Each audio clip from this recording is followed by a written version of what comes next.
Boas noites. Dando continuidade ao nosso estudo sobre o livro Astronautas do Além, né? Vamos ler hoje o capítulo 21, constituído de 3 partes. A primeira do Chico. Comportamento verbal. Precedendo a nossa reunião pública, as opiniões em torno da palavra assumiam várias características. Principalmente no trato das criaturas que nos cercam, como seria melhor o nosso comportamento verbal? Assim, diziam muitos dos nossos irmãos presentes, e as respostas diferenciadas iam surgindo.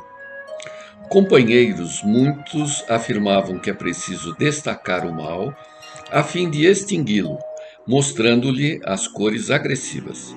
Outros asseveravam que é necessário dar ao palavrão liberdade completa para que a pessoa se desiniba. Outros diziam que a criatura deve alijar qualquer pensamento que lhe nasça no cérebro em forma de palavras para destacar-se das impressões de que se veja objeto. E outros ainda optavam pelo controle de nossas possibilidades verbais a fim de nos educarmos para a vida.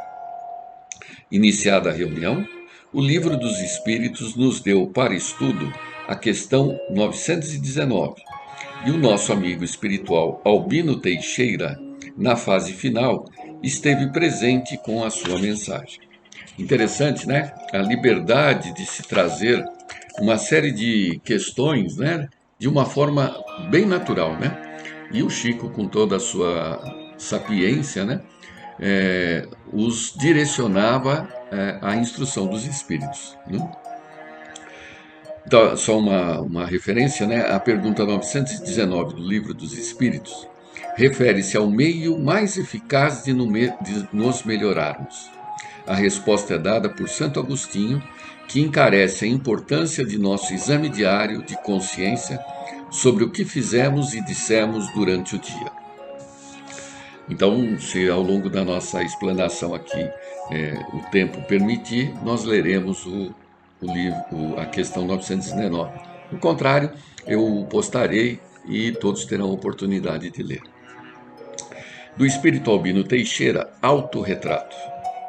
Sempre que a nossa palavra censura, justifica, levanta, rebaixa, deprecia, louva, depreda, restaura, complica, auxilia, apoia, fere, abençoa ou condena, seja quem for, estamos fazendo o nosso próprio retrato. E isso acontece porque, sendo as atitudes, os pensamentos, as ideias, as emoções, os planos e as intenções dos outros, realidade dos outros, cujas origens autênticas não conseguimos penetrar, toda vez que nos referimos aos outros, estamos sempre efetuando a projeção parcial ou total de nós mesmos. Sim, né, já comentamos, nós nos descobrimos através dos outros, só identificamos nos outros aquilo que nós trazemos. E é exatamente o que o irmão Saulo coloca. Martelada final. Albino Teixeira não perdeu tempo. Diante das confusões do diálogo humano sobre a palavra, deu um aparte rápido, desfechou a martelada final. Nada mais disse, nem lhe foi perguntado. A mensagem incisiva acertou no meio do alvo. A palavra é projeção da alma. A gente fala do que o coração está cheio, diz o provérbio.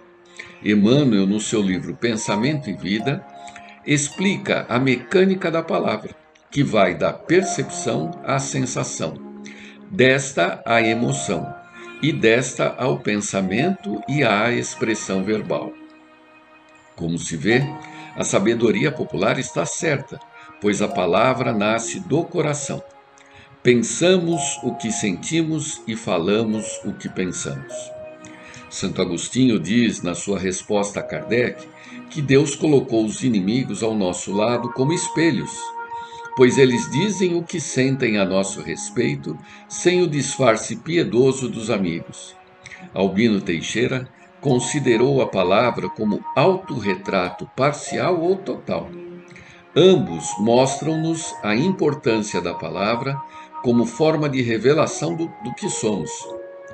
Os inimigos dão-nos o seu próprio retrato nas ofensas que nos dirigem, mas como refração do retrato pessoal que lhes demos em nossas palavras. O palavrão, empregado como catarse, como desabafo, não é apenas isso. É também confissão das sujeiras que trazemos por dentro. E confissão não basta para limpar a alma. Não podemos esquecer que as modernas teorias da desinibição partem de psicólogos materialistas que nada entendem dos problemas da alma, que consideram os problemas psíquicos em termos de reflexos orgânicos. A própria parapsicologia atual condena essas psicologias sem alma, que perderam o seu objeto, como lembrou o professor Heine, classificando-as como simples ecologias, estudos da relação entre sujeito e meio. No outro extremo do assunto temos o farisaísmo da palavra fingida, adocicada a ponto de dar enjoo, nem tanto ao sal, nem tanto ao açúcar. No meio é que está o certo, a dosagem correta. Por isso ensinou Jesus: seja o teu falar sim, sim, não, não. Nossa palavra tem de ser sincera, mas evitando os extremos, mesmo porque a palavra tem força. Se nos habituarmos às más palavras, elas nos arrastarão na enxurrada, deixando-nos cada vez piores. Se nos habituarmos às palavras boas, sensatas e firmes, elas consolidarão o que temos de bom e nos ajudarão a melhorar. Como vocês podem perceber, não há o que acrescentar, né? Nós falamos aquilo que nós somos e nós falamos dos outros aquilo que nós trazemos. Então eu vou aproveitar para ler justamente a questão 919, que ela vai além do que a palavra, né? De Santo Agostinho, no Livro dos Espíritos, Conhecimento de Si Mesmo. Questão 919. Qual é o meio prático mais eficaz para se melhorar nessa vida e resistir ao arrastamento do mal? A resposta, né? Um sábio da antiguidade lhes disse: conhece-te a ti mesmo. Essa era a filosofia de Sócrates, né? Que acompanhava o lema que estava no templo de Delfos. Tinha um templo lá em homenagem a Delfos, e na fachada tinha exatamente essa frase: conhece-te a ti mesmo e conhecerás todos os deuses e o universo, né? E aí, 919, item A. Concebemos toda a sabedoria dessa máxima, mas a dificuldade está precisamente em conhecer a si mesmo. Qual o meio de alcançar isso? Resposta dos Espíritos: façam o que eu fazia quando vivi na terra, ao fim de cada dia. Eu interrogava a minha consciência, passava em revista o que havia feito e me questionava se não havia faltado ao cumprimento de algum dever, se ninguém teria tido motivo para se queixar de mim.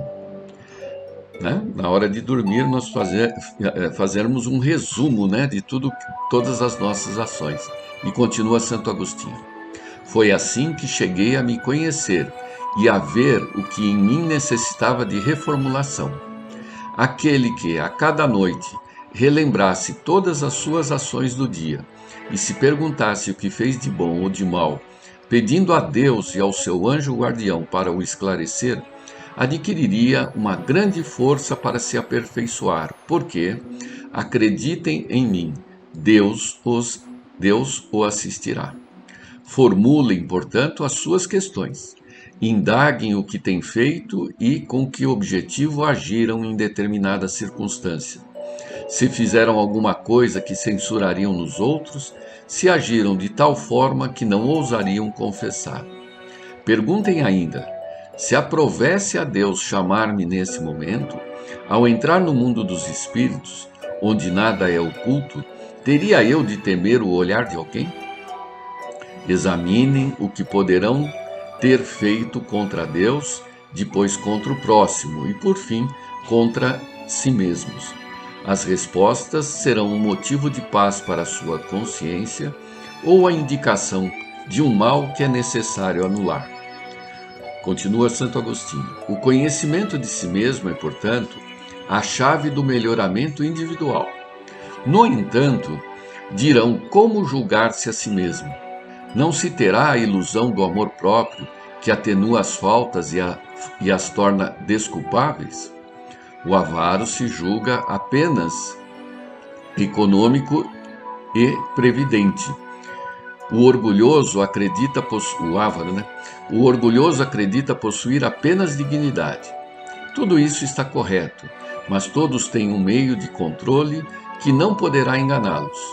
Quando estiverem indecisos sobre o valor de uma de suas ações, perguntem-se como a qualificariam se tivesse sido praticado por outra pessoa. Se a censurarem em outros, ela não poderia ser mais legítima para a sua pessoa, porque Deus não usa de duas medidas para a justiça. Procurem também saber o que pensam os outros e não negligenciem a opinião de seus inimigos, porque eles não têm nenhum interesse em disfarçar a verdade e geralmente Deus os coloca ao seu lado como um espelho para adverti-los com mais franqueza do que faria um amigo. Que aquele que tem a verdadeira vontade de se melhorar explore, portanto, a sua consciência, a fim de extirpar dali as más tendências, como arranca as ervas daninhas do seu jardim, que faça o balanço da sua jornada moral, como o negociante o faz com seus lucros e perdas. E asseguro-lhes que o primeiro será mais proveitoso que o outro. Se puder dizer que a sua jornada foi boa, pode dormir em paz e aguardar sem temor o despertar em outra vida. E ainda continua. Formulem, pois, questões claras e precisas, sem temer multiplicá-las. É justo consagrar alguns minutos para a conquista da felicidade eterna. Não trabalham todos os dias visando ajuntar o que lhes dará o repouso na velhice? Esse repouso não é o objeto de todos os seus desejos, o objetivo pelo qual sofrem as fadigas e as privações momentâneas? Pois bem, o que é esse repouso de alguns dias, perturbado pelas enfermidades do corpo, ao lado do que aguarda o homem de bem? Isso não vale a pena de alguns esforços? Sei que muitos dizem que o presente é positivo e o futuro é incerto. Ora, é precisamente esse pensamento que fomos encarregados de destruir em suas mentes, porque desejamos fazê-los compreender esse futuro de maneira a que não possa restar-lhe nenhuma dúvida na alma. É por isso que chamamos primeiro a sua atenção para os fenômenos da natureza, que lhes tocam os sentidos, e, posteriormente, lhe trouxemos esclarecimentos que cada um tem o dever de difundir. Foi esse o propósito que ditamos no Livro dos Espíritos. Muitas faltas que cometemos nos passam desapercebidas. Se, com efeito, seguindo o conselho de Santo Agostinho, interrogássemos mais vezes a nossa consciência, veríamos o quanto temos falhado, sem disso nos apercebermos por não perscrutarmos a natureza e o motivo dos nossos atos. A forma interrogativa tem algo de mais precioso do que um aforisma que geralmente não aplicamos a nós mesmos. Ela exige respostas categóricas, por um sim ou não, que não deixam margem a opções, respostas que são outros sim argumentos pessoais, pela soma das quais podemos computar a totalidade do bem e do mal que existe em nós. Essa receita que Santo Agostinho passou no Livro dos Espíritos, ele efetivamente as usou porque ele é autor da sua obra, veja, 400 anos depois de Cristo, né? Uma obra fundamental, né? Que se chama Confissões. né? Confissões de Santo Agostinho. Essas confissões, nós já comentamos várias vezes desse livro, é uma apresentação, a quem está lendo, do diálogo que ele tem com Deus sobre todas as suas próprias inquietações, né? Alguém até já diria que se à época existisse Prêmio Nobel de Literatura, esta obra seria uma das que receberia pela pelos séculos, né? Não só por aquela época. Né? Então, esse hábito de, ao final do dia, fazermos um balanço do que fizemos, para que no dia seguinte ou reforcemos ou corrijamos, é a melhor receita para que a gente se melhore. E melhorando os próprios pensamentos, certamente nós vamos expressar aquilo que tem dentro de nós, sempre com o cuidado de refrear o que é mal e estimular o que é bom. Prazer em revê-los e até a próxima oportunidade.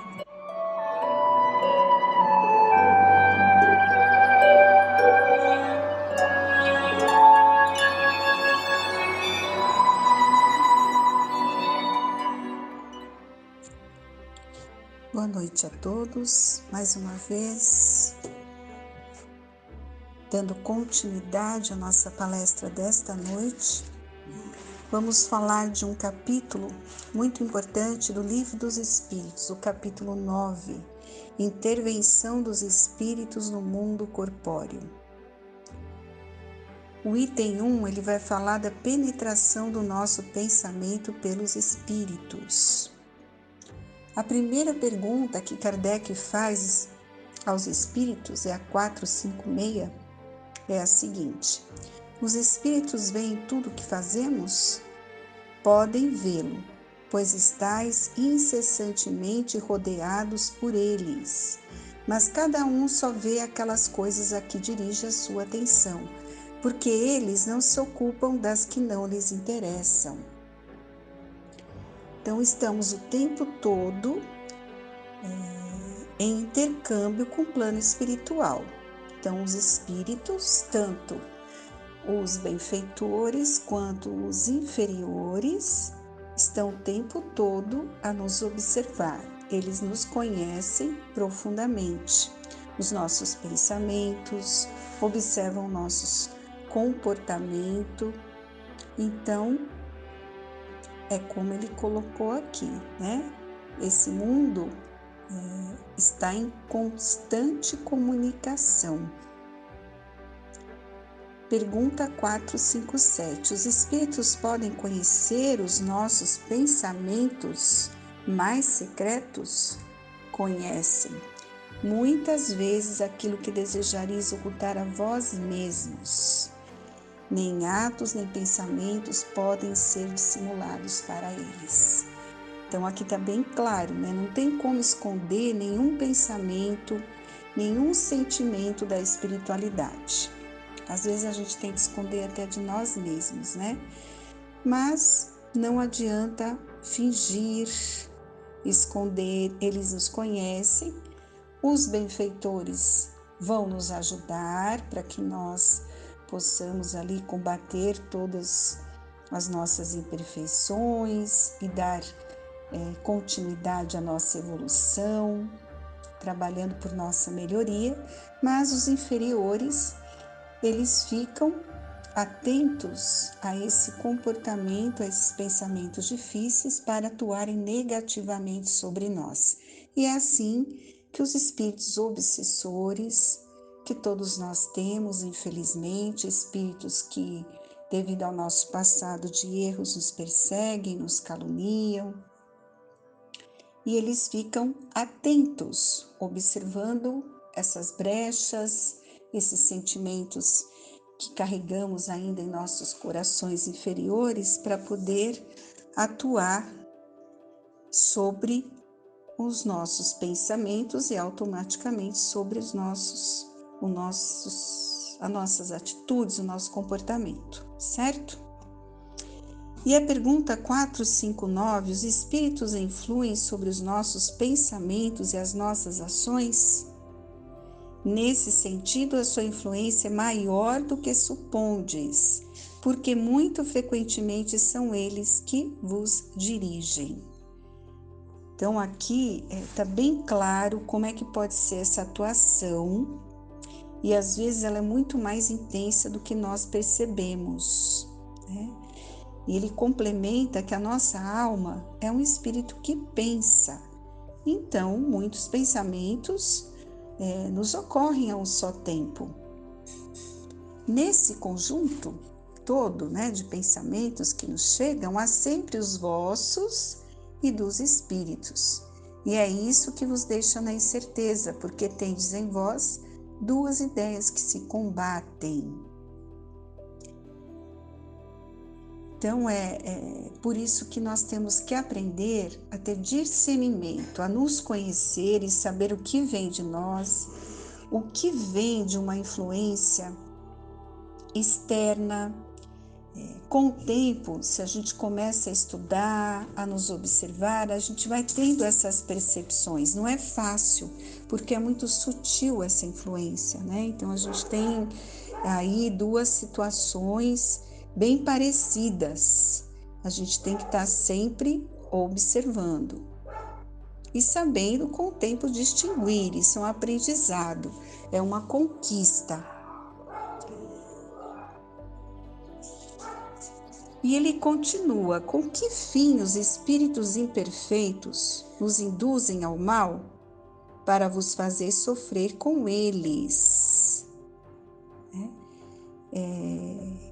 Infelizmente, como eu falei, nós temos uma ligação espiritual com esses espíritos, nós atraímos eles. A doutrina espírita nos esclarece que não há vítimas, né? Se eles estão nos influenciando, é por alguma razão. Estamos dando abertura, temos uma ligação com esse espírito. E esses espíritos imperfeitos, eles são os instrumentos destinados a experimentar a fé e a constância dos homens na Terra.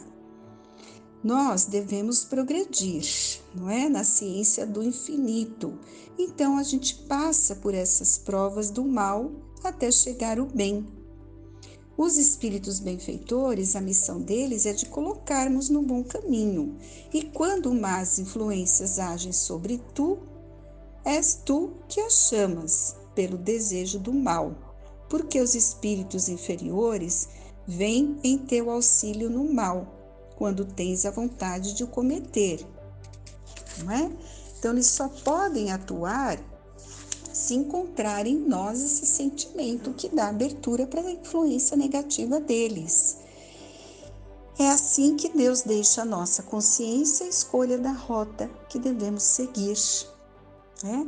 E a liberdade de ceder a uma ou a outra das influências contrárias que se exercem sobre nós. Entendem? Então, esse tema é sem dúvida muito importante, porque toda a nossa vida é dada através de atitudes, né? E muitas vezes nos deparamos diante de momentos em que já não sabemos mais o que fazer ou como reagir. Então a gente tem que ter muito cuidado. Tem aquele ensinamento do Evangelho: na dúvida, abstente. Então é preciso muitas vezes silenciar e esperar para que possamos estar prontos para agir, né? Sabendo de tudo isso, né? Que os espíritos exercem em nós grande influência através dos pensamentos, que eles nos dirigem, e muitas vezes sem percebermos, muitas vezes passamos a agir através das suas sugestões, porque, como foi dito aqui, eles conhecem os nossos pensamentos, né? Aquilo que nós escondemos até de nós mesmos. Conhece os nossos medos, nossas inseguranças, as incertezas. E, infelizmente, como espíritos inferiores, eles se utilizam dessas ferramentas para nos desequilibrar, né? Para atuar negativamente sobre nós. Daí a necessidade de sempre estarmos com nossos pensamentos em harmonia, vibrando amor. Quando assim estamos, em prece, orando e vigiando, sempre teremos boas inspirações e sem que percebamos, estamos auxiliando o nosso próximo também, né? E tornando a nossa vida mais tranquila, mais feliz. Já sabemos também que vivemos a lei da ação e reação. Colhemos o que plantamos, ou seja, quando procuramos ser caridosos, amorosos, recebemos e encontramos em nossos caminhos pessoas que fazem o mesmo conosco. E assim se dá também com o nosso pensamento. Nós temos que manter sempre uma boa sintonia. Boas ideias, muitas vezes, podem ser, na verdade, boas inspirações. Sabemos que quando estamos em sintonia com um plano maior, ele sempre estará agindo sobre nossos pensamentos em nosso auxílio e do próximo. É preciso cuidar para que os espíritos inferiores não atuem em nossos pensamentos, pois é assim que se iniciam e se desenvolvem situações muito sérias de obsessão. O mal, ele se utiliza dos pontos fracos das pessoas para dominá-las. Então, a gente tem que tomar muito cuidado com sentimentos de medo, de culpa, porque são brechas, né, para que esses espíritos atuem. Eles manipulam esses sentimentos, fazem ampliar em nossos corações. Eles conhecem nossos pensamentos mais íntimos, de tristeza, de angústia, e eles começam a atuar ampliando sugestões mentais e vão minando a resistência dessas pessoas, né? E acabam por dominá-las. Então, o caminho que a espiritualidade nos mostra é não se deixar envolver pelo negativismo, procurar ser otimista. E é o primeiro passo para se libertar e se proteger dessas influências. Nós temos o ensinamento do Mestre, né, onde ele nos convida, muito importante, o orai e vigiai. Então, esse é o caminho, né? Nós temos que estar muito atentos em prece e nos conhecendo, nos observando, para nos proteger, para poder perceber essa influência e afastar o mal de nós mesmos, né? Como foi dito aqui, esses espíritos imperfeitos têm ligação conosco porque nós também somos imperfeitos, estamos num estágio de evolução. Então vamos ter que passar por essas provas todas, não tem como, né? A nossa missão ali, nosso aprendizado aqui na Terra é a evolução e vamos resgatar esses erros através dessas experiências. Confiar muito na assistência da espiritualidade que não nos falta, né? E aí vem a pergunta, né? Por que meio se pode neutralizar a influência dos maus espíritos? É a pergunta 469 aqui. Fazendo o bem e colocando toda a vossa confiança em Deus. É assim que nós vamos repelir a influência dos espíritos inferiores, né? Então, guardai-vos de escutar as sugestões dos espíritos que influenciam em nós os maus pensamentos, que insuflam a discórdia e todas as más paixões.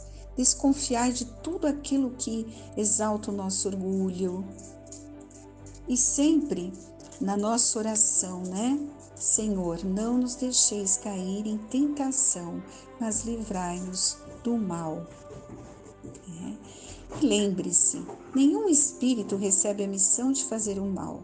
Quando ele faz, é pela sua própria vontade e vai ter que sofrer as consequências, né?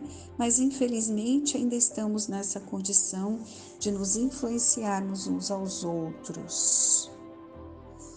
Então, sempre estar atento, pedindo a Deus o auxílio, para que possamos estar numa sintonia equilibrada. Não é fácil, porque o nosso dia a dia nos traz situações em que nos perdemos, né? Então tem dia que nós estamos melhor, tem dia que vem um desânimo, uma tristeza, mas esse é o aprendizado, a gente vai combatendo, compreendendo as situações que a vida nos apresenta. Para terminar, eu gostaria de ler uma mensagem do Emmanuel, do livro Religião dos Espíritos, que nos dá um roteiro desse comportamento. Vejam só. Na hora da crise. Na hora da crise, emudece os lábios e ouve as vozes que falam, inarticuladas no imo de ti mesmo. Perceberás distintamente o conflito. É o passado que teme ficar e o presente que anseia pelo futuro. É o cárcere e a libertação, a sombra e a luz, a dívida e a esperança. É assim, né? A existência de todos nós. Estamos nessas duas situações.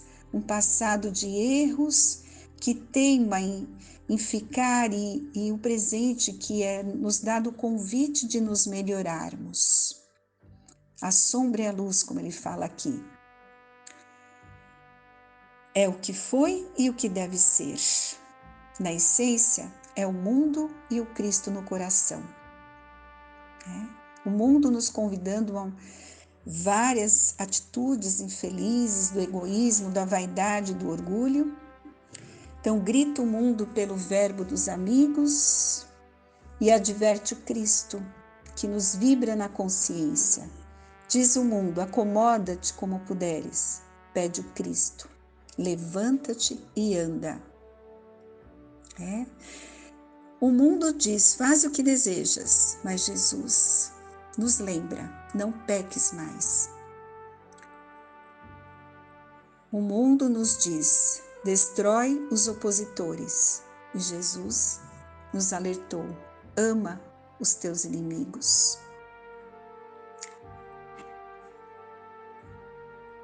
Perdoa sempre. Diz o mundo, descansa e goza, mas Jesus nos alerta, avança enquanto tens luz. O mundo censura como quiseres, Jesus não condenes. Ora pelos que te perseguem e caluniam. O mundo nos diz, acumula ouro e poder para que te faças temido. Mas Jesus nos disse, provavelmente nesta noite pedirão tua alma e o que amontoaste para quem será? Obsessão é também problema de sintonia. O ouvido que escuta reflete a boca que fala. O olho que algo vê assemelha-se de algum modo à coisa vista. Não precisas assim sofrer longas hesitações nas horas de tempestade. Se realmente procuras caminho justo, ouçamos o Cristo e a palavra dele, por bússola infalível, traçar-nos-á a rumo certo. Muito bela essa mensagem do Espírito Emmanuel, que nos mostra claramente, né, como que é a vida no mundo de provas e expiações. Nós estamos aqui no presente, essa encarnação é a mais importante porque ela é decisiva em termos de escolha. Nós temos todo um passado de erros, imperfeições a combater e nós podemos mudar muita coisa no presente e ter um futuro mais tranquilo em termos de encarnação, de aprendizado, de evolução. Então fica aqui sempre o convite, né? O mundo, infelizmente, nos chama para atitudes bem difíceis se não tivermos o Evangelho no coração. Então, o caminho é buscar os ensinamentos de Jesus, sim, e combater diariamente, constantemente, os sentimentos, né, do egoísmo, do orgulho e da vaidade, porque infelizmente todos nós temos. Nós somos muito apegados e ainda necessitamos de toda essa questão material. Não é fácil, é um aprendizado, por isso que renascemos quantas vezes forem necessárias, mas já é hora de estarmos atentos, né? Porque muito já conhecemos e a quem muito foi dado, muito será pedido. Então fica a nossa gratidão a Deus e a Jesus por essa oportunidade bendita, que estejamos atentos no nosso dia a dia, lembrando que estamos aqui para evoluir, para aprender. Então sigamos em frente confiantes, que o auxílio não nos falta, mas a responsabilidade, a escolha é de cada um. Que a tua paz possa envolver, Senhor, a todos que nos ouvem nesta noite. Nosso pedido por todas as famílias, por todos aqueles que estão desencarnando, retornando à pátria espiritual. Sabemos que o amparo não falta a nenhum de nós. E fica aqui a nossa gratidão, porque temos a certeza, Senhor, que todos estamos sendo amparados. Que assim seja, uma boa semana para todos.